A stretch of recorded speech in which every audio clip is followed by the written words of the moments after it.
Games,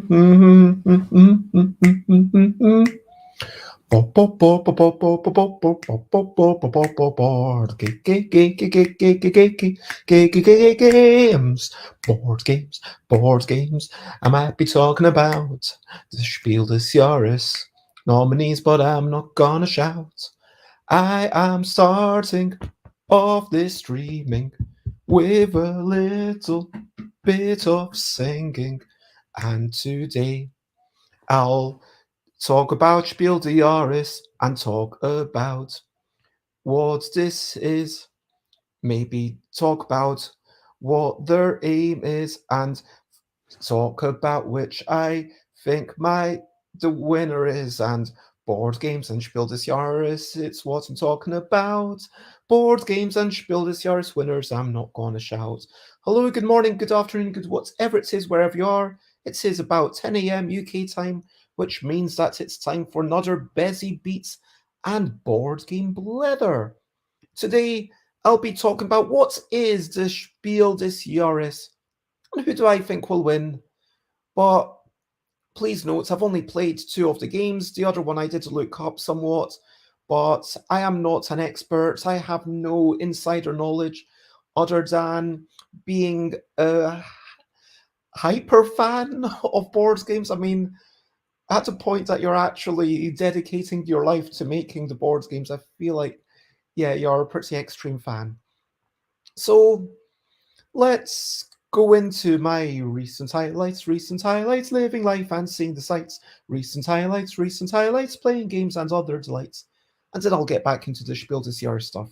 So, recent highlights, obviously, all this stuff got announced. So, we've got the nominations are Cascadia, Scout, Top 10, and then Kenner Spiel des Jahres, auch schon clever, and Mit Quacks and Co. nach Quedlinburg.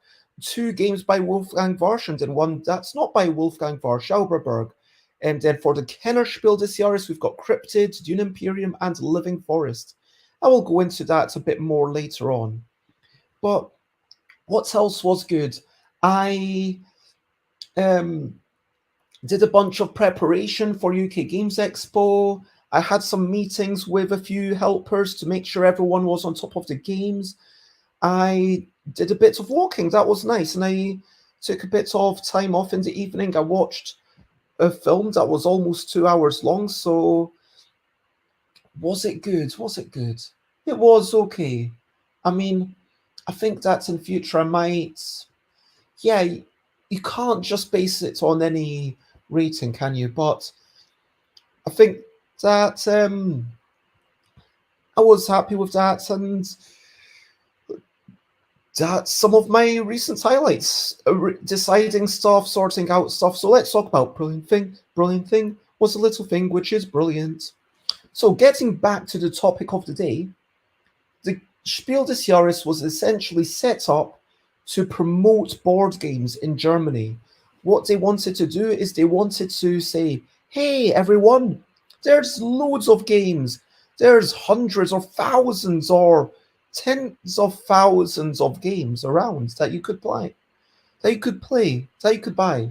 But not all of them are as good as each other. So here is a game that we think you, a family that maybe likes the idea of gaming, isn't averse to buying a board game, but you're not sure which one to buy, you've not really heard of them. We're going to recommend something to you so that all you families can go out and buy these games. And that is what the Spiel des Jahres is all about.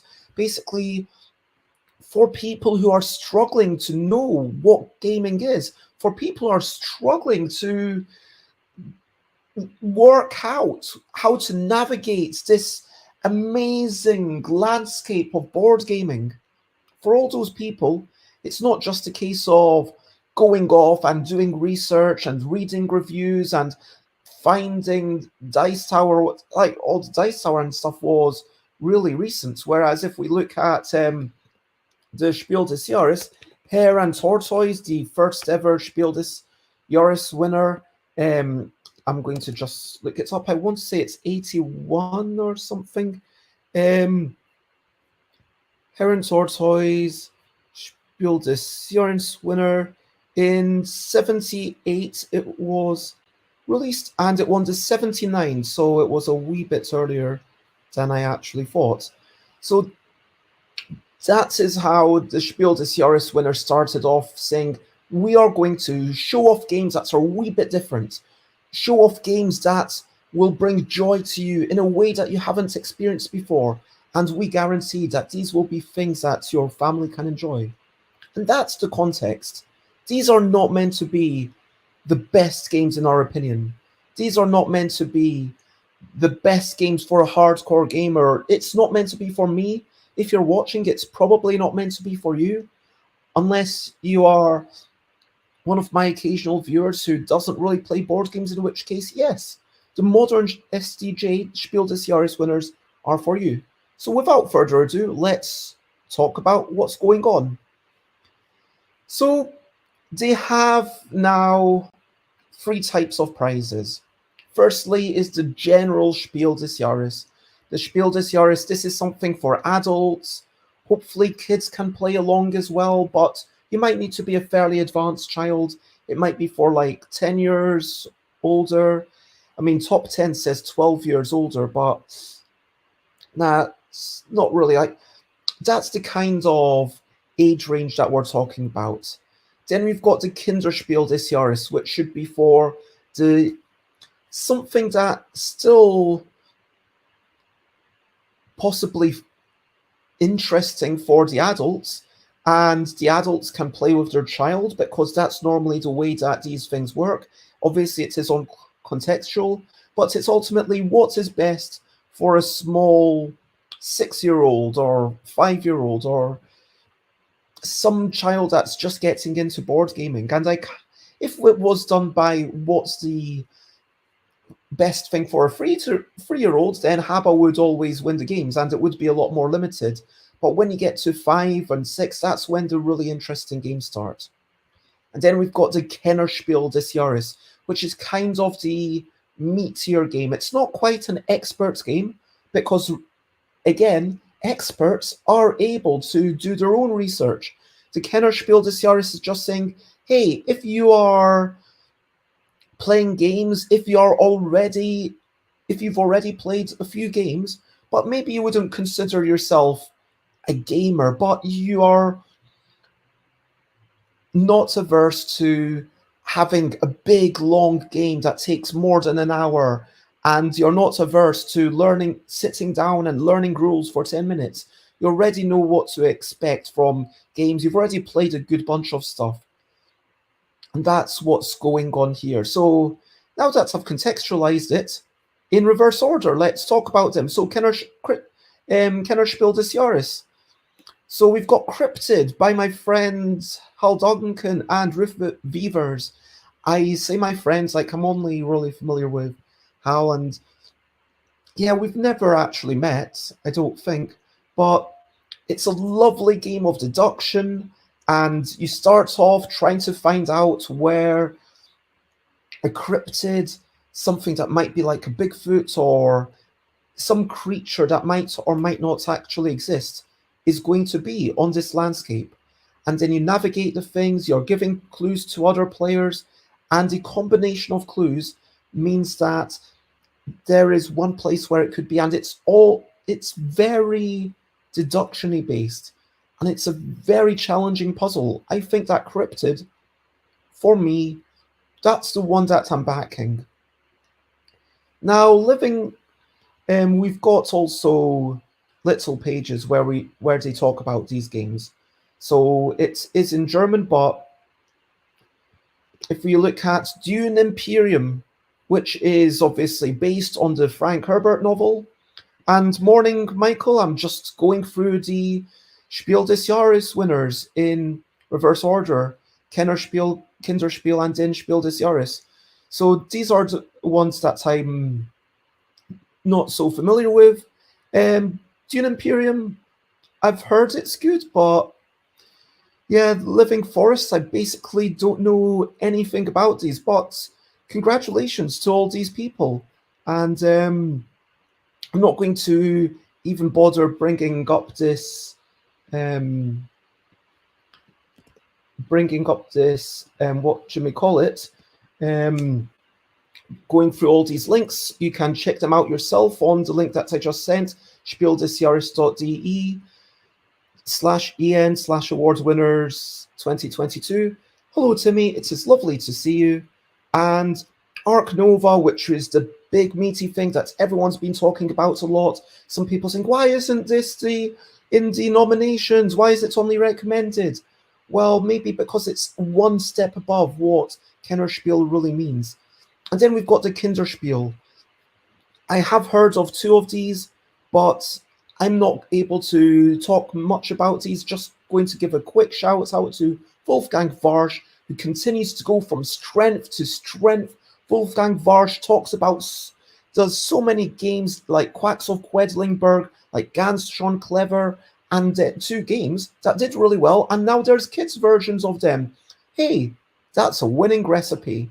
And then you've got Magic Mountain, Zauberberg, which it's a brand new IP. So congratulations, Dry Magier, making great stuff. And I will check these out and maybe talk about them next month. But this is the bit where I actually did manage to do a bit of research.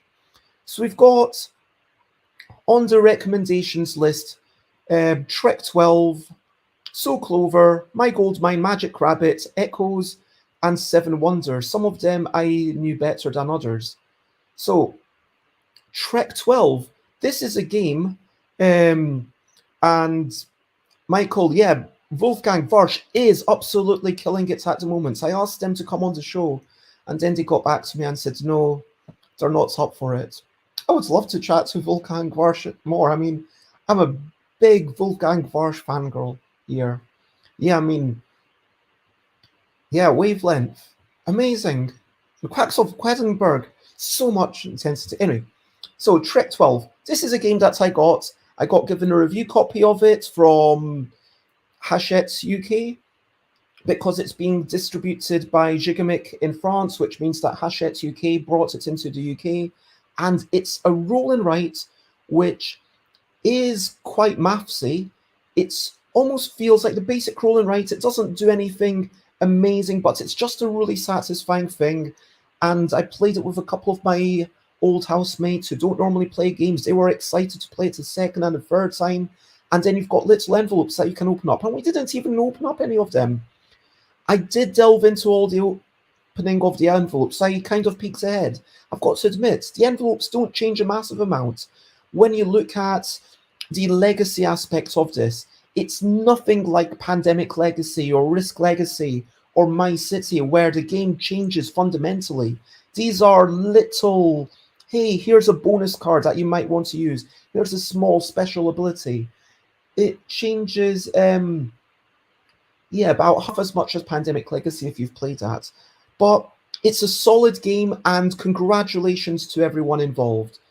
I want to say So Clover is a lovely game. It actually reminds me quite a bit of the not yet released in UK Association de Dés, Association of 10 Dice, which is another game all about word association. I feel that's so clever. I always felt it was weird with So Clover. I mean, like that's kind of like Ganz schon clever, and then but they've got a four-leaf clover. Anyway, it's all about trying to work out what people's words are based on the words that they connect. And I've not played this one myself yet, but I've seen it being played. It looks like lots of fun, and I'm keen to play it. There we go. So Clover, congratulations to everyone involved. My Goldmine. I know virtually nothing about this. This is like some sort of push your luck thing from Cosmos. And now we're getting into, Magic Rabbit. This is like some sort of putting cards under other cards, and I read the rules. I couldn't quite understand it. It feels like there's it's quite a puzzly game, and it's all about working out what you do with this puzzle, and then once you've worked out what the puzzle is and how to do it, then it's like, oh, we've done it, now we'll do it a wee bit better. Echoes, congratulations to Matthew Dunstan and Dave Neal, two of my friends, two people who have been on the show. This was inspired by their Adventures game, I believe, but then a similar line like Adventures or indeed the Escape Room in a Box series from Ravensburger. This one is all about you've got little audio clips, you're trying to put them in order. A really interesting idea of mixing the digital and the card games. So congratulations to my friends Dave Neal and Matthew Dunstan. Ooh! Special shouts out to those two. And then we've got Seven Wonders Architects. I'm not a fan of this. You can go and play it on Board Game Arena. I never felt like so you're drafting a bunch of things. You're trying to, once someone's built their wonder, then the game ends and you're trying to score the most points. And I never felt like I had a strong idea of what I was trying to do. It felt like I was just playing at the margins. It never felt like I had any big plays. It never felt like there were any dramatic moments. And so, look, it's a solid game, and I might be coming off as curmudgeonly. Antoine Bauza, you are an amazing designer, and I don't think that it's going to, anything that I say will detract from that. I mean, Seven Wonders, the original, that's a bit more up my speed. Like Seven Wonders Architects is kind of like the simpler version of Seven Wonders compared to Seven Wonders Duel, which is the slightly more complicated version, especially with all the expansions for 2 players. But Seven Wonders Architects, it feels like it simplifies it a touch too much for me personally, and I just didn't feel any control or any sense of satisfaction. Now, Michael says, I've been really enjoying Seven Wonders Architects. It's the only game I've actually bought this year. Wow, so there you go, dissenting opinions. That's what I love, because it would be boring if everyone thought the same, right? So what do you love about Seven Wonders Architects? And please, if you feel like I'm wrong about any of these things, please do say so. I almost forgot to say, please do comment and ask questions. I mean, fun like follow, but more importantly, comment and ask questions. That's what I love. So yeah, what do you enjoy about Seven Wonders Architects? And how many games in did you feel like you had a sense of control?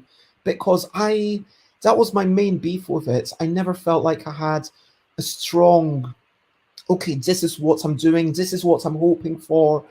And yeah. So let's get into the 3 possible winners. So there are 3 games that might win. We've got Scout, we've got Cascadia, and we've got Top 10. I've only played 2 of them, but I have watched a bit of Scout, so I at least understand it, and I will be picking up a copy at UK Games Expo, because I feel like, you know what, I might be getting another contract this year, and I owe it to myself to stay on top of these things. So I'm going to buy that as a proper, research budget. So firstly, Idle Michael says, I enjoy the fact that you get a Seven Wonders experience in like 20 minutes, even with a huge amount of players. Some of the wonders are better than others, admittedly, but it's a lovely light game. And now we're seeing Scouts, Game of the Year, Game of the Decade, Game of the Century, Game of All Time, Game of Past, Present, Future, Space and Time, this universe and the multiverse. I mean, that's a bit much, Michael. I might have put some of those words into your mouth, but Michael did actually say Game of All Time. And I'm excited to try it. So what you get is you get a whole bunch of cards, and then these cards have 2 sides each. So you've got, different numbers, and you can see each side says, okay, this is an 8 on this side, but it'll be a 5 once you flip it over. So you are not allowed to change the order of your cards, kind of like Bonanza or My Own Couple. You get a whole hand of cards. It's a ladder climbing game. Ladder climbing games come from a similar family as trick-taking games. So historically with stuff like whist, and then it's evolved into stuff where you had, okay, I'm going to play a single card. Okay, now we're all playing single cards. Whoever's the highest will win this ladder. Okay, now we'll play multiple of a kind. Now whoever plays the most of a kind, now let's play a run.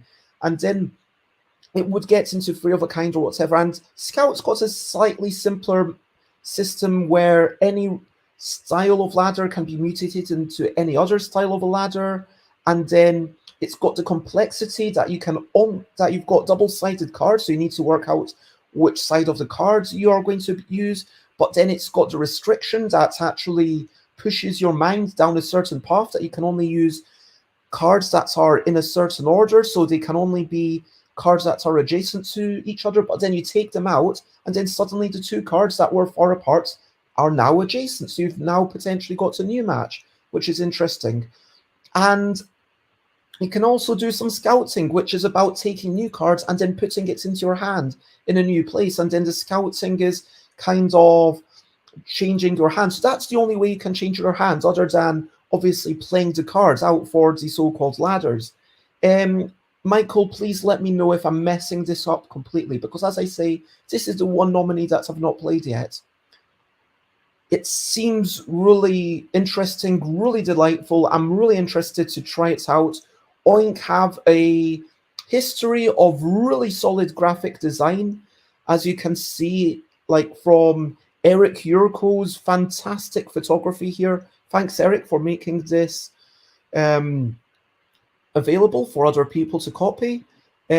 Some lovely graphics. And then, yeah, Scout, it feels like at the end, the scoring is super simple. You get points for anything face down, which you won in the ladder climbing trick. And then you get negative points for anything that's still in your hand that you didn't manage to play. So if you play cards and you manage to win, then great. But if you play cards just to play cards, then yeah, that's still pretty good, because you're avoiding negative cards. So that is Scout, and I can't, pass much comments on it. So I'm going to move on to the next ones, which I have actually played. But I can absolutely see how it won. It's got that innovation. It's got the little twist. It's got the simplicity. It's got new things to think about. So it does something new and original in board gaming. So people who are interested in buying maybe one new game a year will be like, oh, this is quite exciting. But I will also note that it's a little bit weird seeing this in the Spiel des Jahres, and then what was it? Oh gosh, Deep Sea Adventure. No, not Deep Sea Adventure. The Crew, which was a trick-taking game pushed to the Kenner Spiel des Jahres, basically because it was cooperative, it was trick-taking, and they assumed maybe not everyone has played Scat in their past. But I think that the fact that this is just one game, that there aren't multiple missions, and that honestly, in most families, cooperation is potentially an obstacle to overcome. They might not be as familiar with cooperative games. And so I think that this is going to be a simpler experience. That's just my view based on reading the rules. The first time you play it, says Michael, the experience is always, okay, am I missing something? Then it's 4 hours later and you're screaming at each other about it being Game of the Century. Wow, that's quite the acclaim. I'm looking forward to playing it on the Monday after UK Games Expo. Yeah, I mean, you know how UK Games Expo is. I might buy a couple of games, but there's no chance for me to play them. So we've got, the hostel booked on Sunday night and also Monday night. So the entire of Monday, I'm going to try and find a place for us to just hang out, 12 of us, and just play games. So the next one, Cascadia. This is a lovely game. It's a gentle, relaxing thing. This shows you what a game looks like in progress for 3 players. You've got some tiles, like the hexagonal things. You've got some animal tokens, the little circular things. And you've got some cards that tell you how to score. On your turn, you're generally going to take a hexagon, add it to your map, and take the little circular animal tile and put it somewhere on your map. they don't need to necessarily be on the same place. Actually, you'll normally have empty spaces. It might be hard to see, but the little circles are already on the map, and that determines what animals could possibly go there. Whereas the bigger circles are animals that have already occupied that space. And if we carry on, thank so congratulations to Randy Flynn and I guess Beth Sobel for continuing to make delightful artwork. The way that the animals score, it might be okay. You want to have this many in a group, or you want to have groups of 2, or you want to have just groups of 1, or you might want to have like the salmon might want to be in a continuous thing, or the fox might want to be around like other animals, like pairs of animals, or around salmon or whatever. The eagles might want to be kind of able to see each other in a straight line, or they might just want to be not around an eagle, like not adjacent to an eagle. There's different versions of them, and you can see at the bottom no, actually, this photo has slightly messed it up, but you've got the A side, the B. There's 4 different versions of each animal. So once you've played it, there is a good amount of variety. There's, clicking back to here, there's the satisfaction of building up your tableau, of building up your landscape.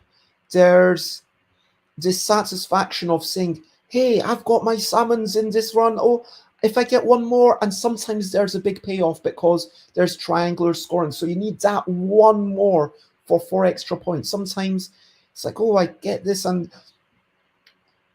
there is a real satisfaction to be had.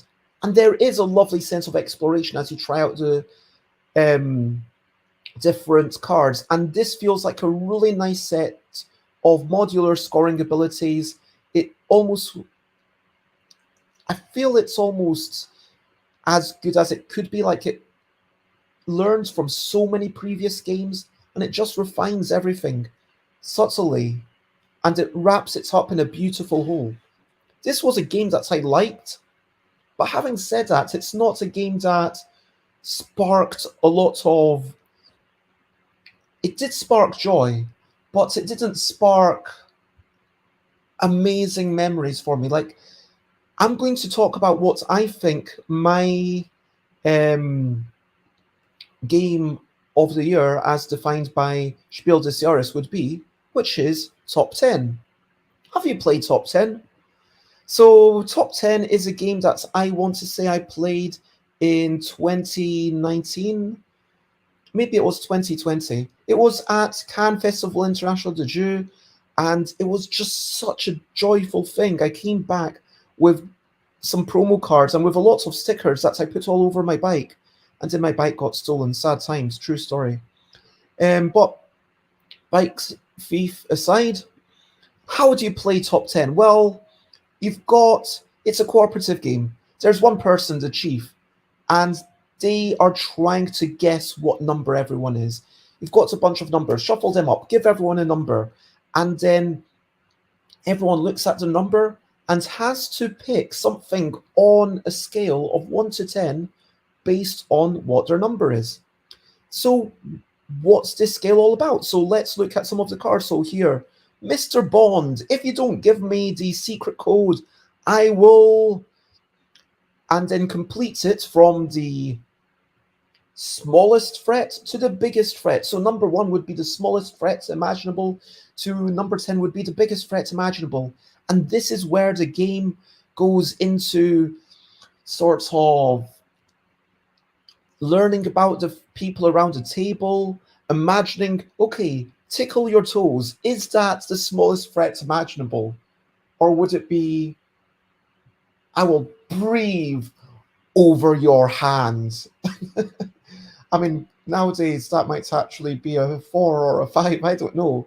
But it's almost, someone mentioned that it's kind of like a fusion of Wavelength and On a Scale of 1 to T-Rex, which Varsh also designed. Shouts out to Wolfgang Varsh, who designed 2 of the Kinderspiel des Jahres.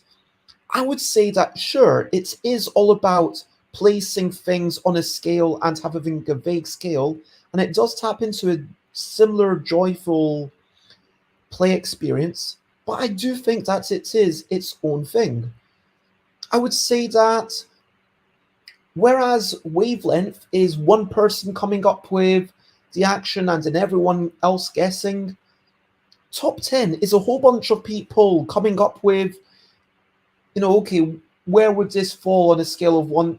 What falls on the level 6 on the scale of 1 to 10? What falls on the number 10? And number 10 is, okay, I guess I am annihilating everyone on the earth and even everyone in the universe and going back into history and eradicating everyone from history. So you, yourself, and your family, and even me never existed. I mean, that would be a number 10 for me. And you kind of take it as over the top as you can. But then, are you relying on number 10 to do that? Like, would number 9 then be just, I'm going to kill everyone, which is, sorry for all the dark thoughts. You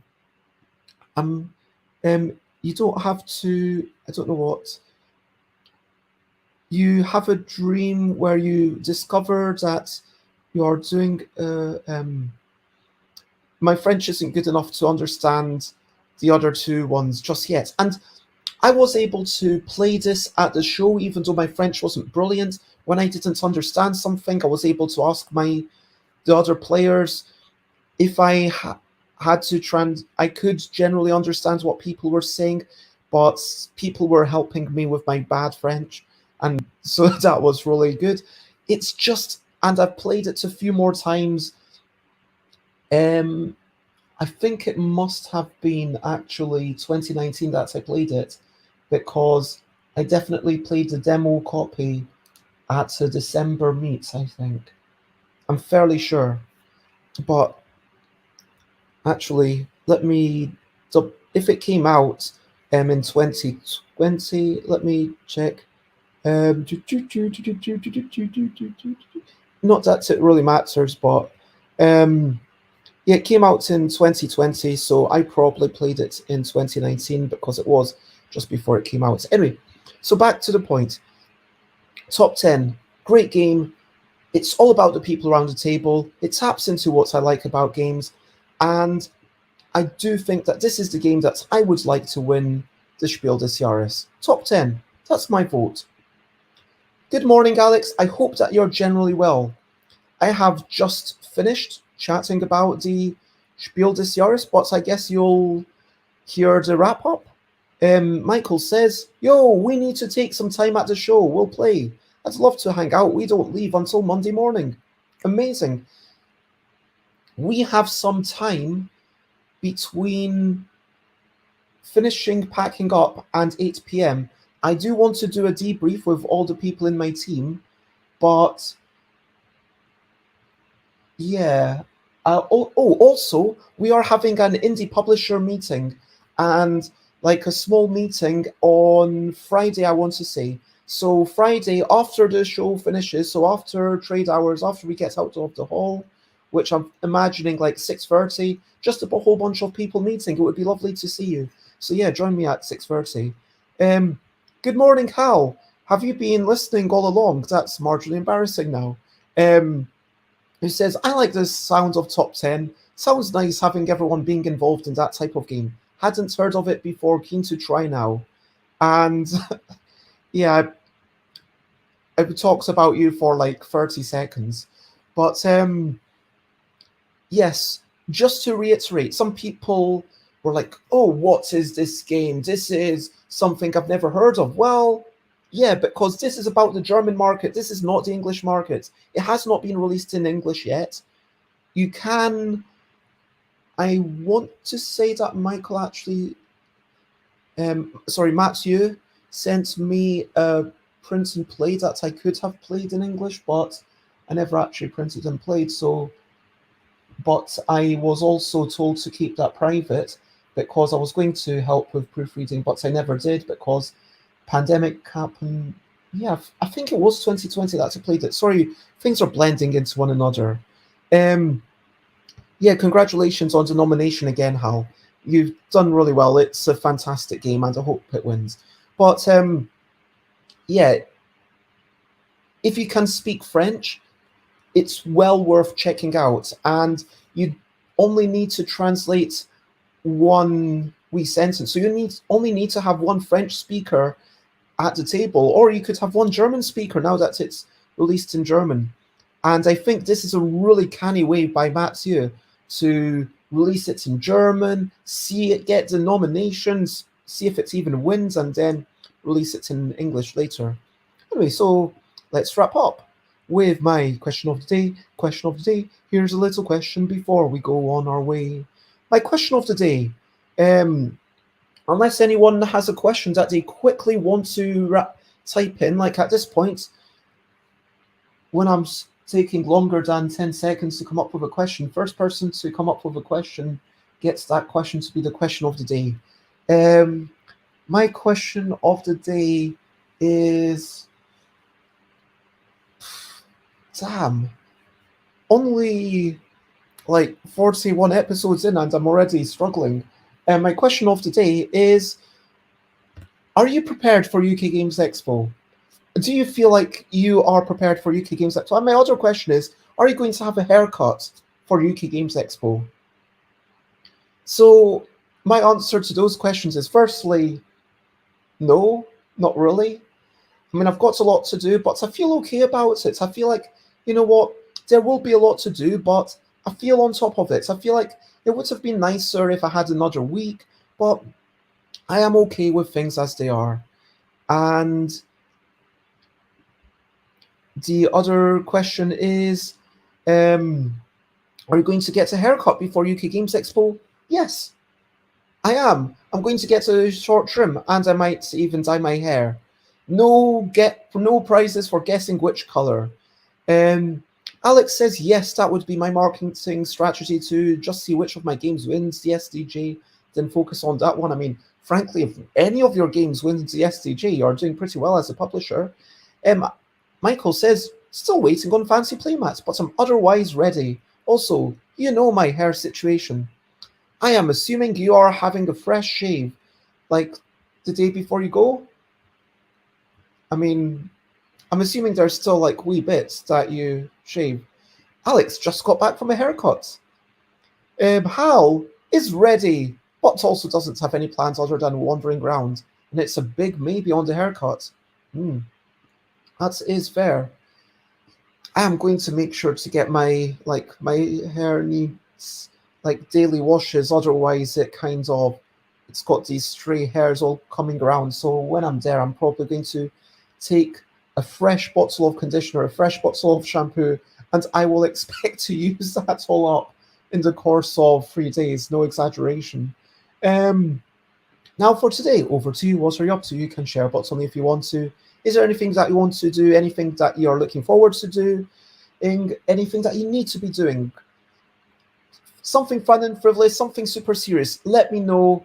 Please share. I promise you that I care. I am going to be trying to send out I'm going to email everyone that I met last Wednesday. Make sure that I get those emails, because I did pick up some business cards that I've not emailed yet, and that feels bad. So, it's 6 days after. It's not too bad, but like I can't leave it until after UK Games Expo. So I'll need to do that to get that out of the way.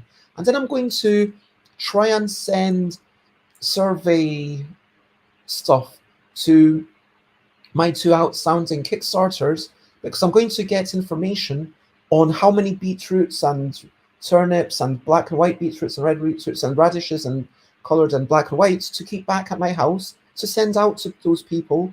And then the other ones I will take to UK Games Expo, because there is a chance, I know this might be, like, if I didn't work these sorts of things out, then I might, like, sell more and then sell out of the one thing that backers actually wanted. Michael says, maybe a couple of days before I'll have a quick shave. We'll see how messed up I am from the baseball campaign and if I go full goblin mode. Can't think of anything I need to do today. Might just have a sleep. Oh, enjoy that. And so for everyone else, whatever you're doing, whatever you're up to, I hope you have a wonderful day. And after I do my quick bits of emailing, I am heading off to near where I used to live, having a quick personal appointment and for a quick beauty appointment, let's say, and then I'm going to see one of my old housemates, and I'll probably come back, and then I might start looking through retailers and start getting in touch with people. Um, I, I am not good at detecting sarcasm, Michael. You should know this by now. uh, yeah, I probably should have.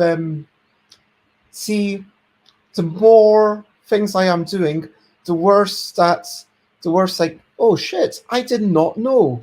I did not know your campaign launches today. You should have told me. Put, are you a VIP on my page? Send me a wee link so that I can share it with everyone. But yes, or yes, I hope that you have a wonderful day, and congratulations on the baseball campaign. But I do think that you should definitely make sure, this is not sarcasm, make sure to walk outside for at least half an hour. I know it's hard to do, but once you've launched, once there's been the initial rush, then maybe not half an hour, but give it at least 10 minutes. Force yourself away and then come back. And then, like, once you've caught up, maybe try and go for 20 minutes and then go away for half an hour. Because otherwise, it's so tempting to be like every 5 minutes you look at things. And yeah, make sure that you do have some time away from the screen. And so check it out on, wow, that's a weird link, but yeah, we'll copy paste that link into the other places for you. So that does sound super exciting. And continue. If I go boop, and then suddenly, why is that not changed? There, it took a moment. So yeah, congratulations, and I hope that it does really well. So game found, check it out. Whether you're watching on Facebook or YouTube or whatever, you should be able to see the link. And yes, we can't compare ourselves to Castles of Burgundy and those sorts of big boxes, but looks super exciting. And what time of day are you launching? Let us know. What time of day? So let me recap and wrap up before we finish up. So to recap and wrap up, I talked about all the Spiel des Jahres stuff. So I talked about the Kenner Spiel des Jahres Cryptid, a lovely deduction game where it's about Bigfoots or creatures that might not exist. Dune Imperium and Living Forest that I don't know much about. And like, congratulations to everyone who was part of this, and congratulations to Wolfgang Warsch and all the other designers for the Kinderspiel des Jahres that I will definitely be checking out. For the main prize of Spiel des Jahres, congratulations obviously to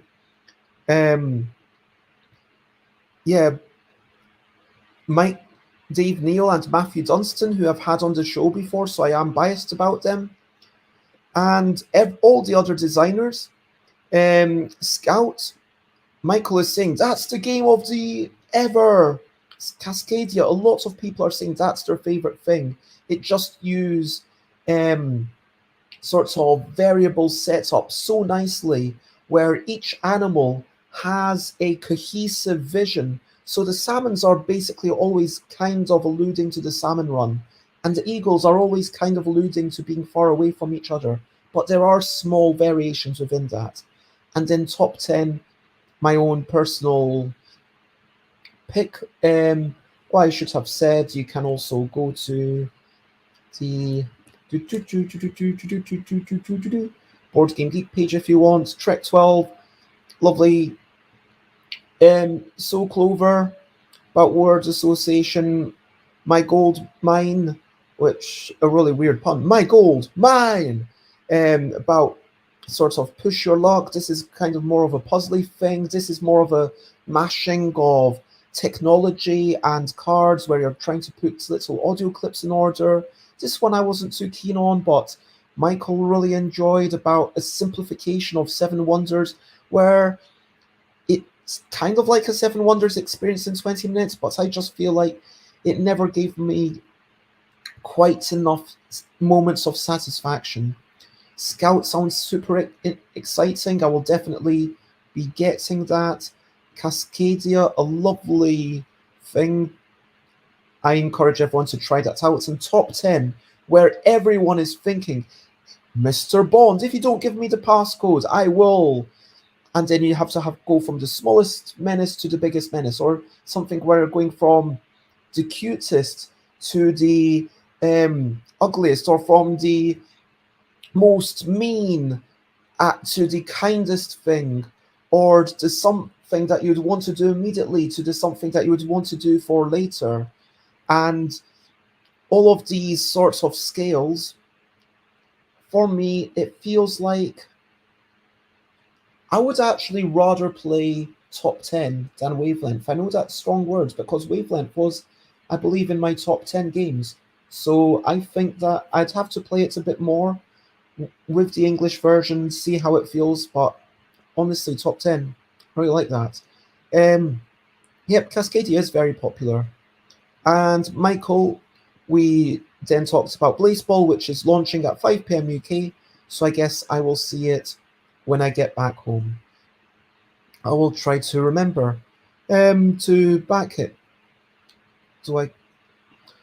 So that has been the end of my recap. If you want to check me out, I am Stuff by Bez everywhere: Twitter, Instagram, Twitch, YouTube, and you can check me out on stuffbybez.com/Discord if you want to join the Discord, which is over there. You can check out the streams.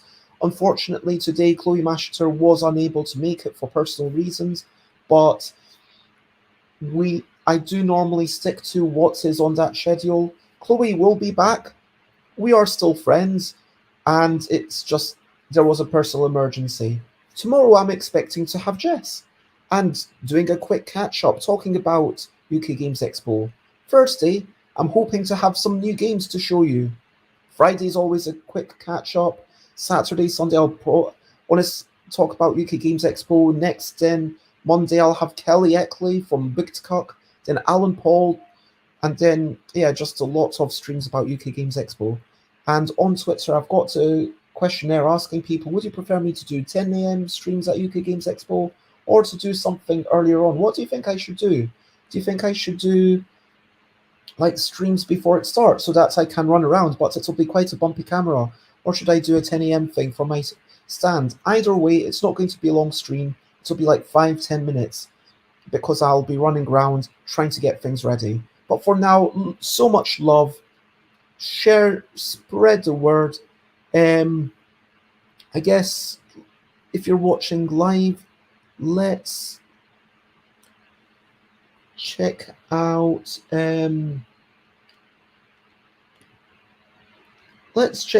Aiki Taka, a musician, and I will. Yeah, they seem to be doing some nice stuff, so let's check them out. So if you're, hello Yoda, it is lovely to see you, and you are just in time for me to start singing the bye-bye song. Should get a camera person, says Alex. I mean, I can hold my camera myself. I just like doing that, and yeah, I'm not sure of the advantage, and also the way that the streaming works, it always has to face. I can't press the button to turn it around the other way, so that wouldn't quite work perfectly. But yes, please share, spread the word, hang around for the raid if you want. Thank you very much. And for now, the only thing left to say is, of course, lots of love and bye, bye, bye, bye. This is a goodbye song to do, bye, bye, bye, bye. Thank you for watching along. Bye, bye. Bye bye. This is the end of the show. Bye bye. Bye bye. And now it's time to go. Bye bye bye bye. This is a goodbye song. Bye bye bye bye. Thank you for watching along. Bye bye bye bye. This is the end of the show. Bye bye bye bye. And now it's time to go. Bye bye everyone. Have a lovely day. Bye bye.